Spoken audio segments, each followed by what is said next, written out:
Recipe టేబుల్‌కు స్వాగతం. ఈరోజు జీరా rice, జీలకర్ర అన్నము సులువుగా ఎలా తయారు చేసుకోవాలో చూద్దాం. కావలసిన పదార్థాలు నేను 1 కప్పు రైస్‌కు ఎలాగో చూపించాను. బాస్మతి బియ్యం 1 కప్పు శుభ్రంగా కడుక్కొని వాటర్‌లో నానబెట్టుకోవాలి. పచ్చిమిరపకాయలు 4, జీలకర్ర 2 టేబుల్ స్పూన్స్, కాజు 2 టేబుల్ స్పూన్స్, యాలకులు 3, స్టార్ యానిస్ 1 పువ్వు, లవంగాలు 5, దాల్చిన చెక్క 1 అంగుళం ముక్క, బిర్యానీ ఆకు 2, పుదీనా 1 చిన్న కట్ట, కొత్తిమీర 1 చిన్న కట్ట, కరివేపాకు 3 రెమ్మలు, నెయ్యి 2 టేబుల్ స్పూన్స్, ఉప్పు రుచికి సరిపడినంత. జీలకర్ర రైస్ ఎలా ప్రిపేర్ చేసుకోవాలో చూద్దాం. ముందుగా ఒక వెడల్పాటి గిన్నెలో కానీ లేదా బాండీలో కానీ నెయ్యి వేసుకుని, అలాగే కొంత ఆయిల్ కూడా వేసుకోండి. నెయ్యి, ఆయిల్ ఫ్లేవర్ బాగుంటుంది.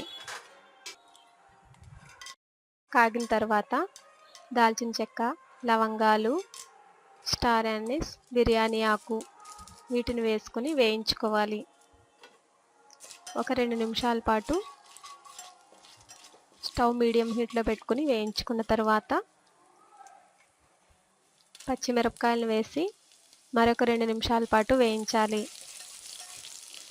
పచ్చిమిరపకాయలను కూడా వేపుకున్న తర్వాత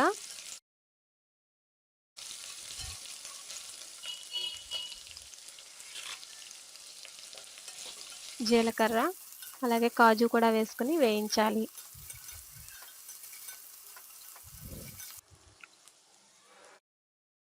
వేగిన తర్వాత పుదీనా, కొత్తిమీర, కరివేపాకును కూడా వేసి బాగా వేపుకోవాలి.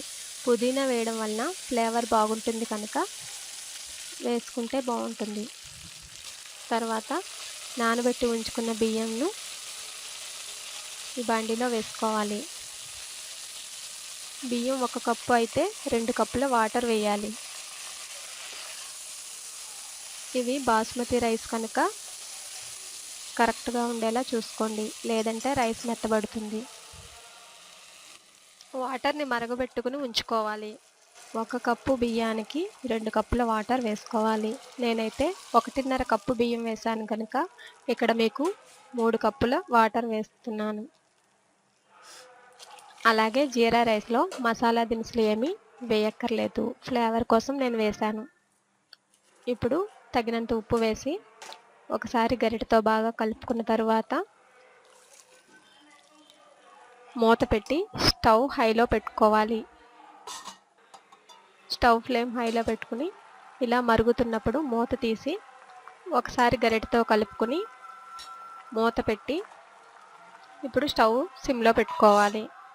అలా సిమ్లో పెట్టడం వలన మగ్గుతుంది. తర్వాత ఒక 5 నిమిషాలకు వాటర్ అంతా ఇంకిపోయి ఇలా దగ్గరకు వస్తుంది. ఇప్పుడు కొత్తిమీర, పుదీనాను ఒకసారి చల్లుకుని మూత పెట్టి మరొక 2-3 నిమిషాల పాటు సిమ్లో ఉంచాలి. మరొక 2-3 నిమిషాల తర్వాత మూత తీసి ఒకసారి ఇలా చెక్ చేయాలి. స్పూన్ను ఇలా లోపలికి ముంచి తీస్తే వాటర్ లేకుండా ఉంటుంది. వాటర్ లేకపోతే ఉడికినట్టు లెక్క. ఇప్పుడు స్టవ్ ఆఫ్ చేసుకుని వేడివేడిగా సర్వ్ చేస్తే చాలా టేస్టీగా ఉంటుంది. చూశారు కదా జీలకర్ర రైస్. మీరు కూడా ట్రై చేయండి. మరిన్ని రుచుల కోసం రెసిపీ టేబుల్ను సబ్స్క్రైబ్ కాగలరు.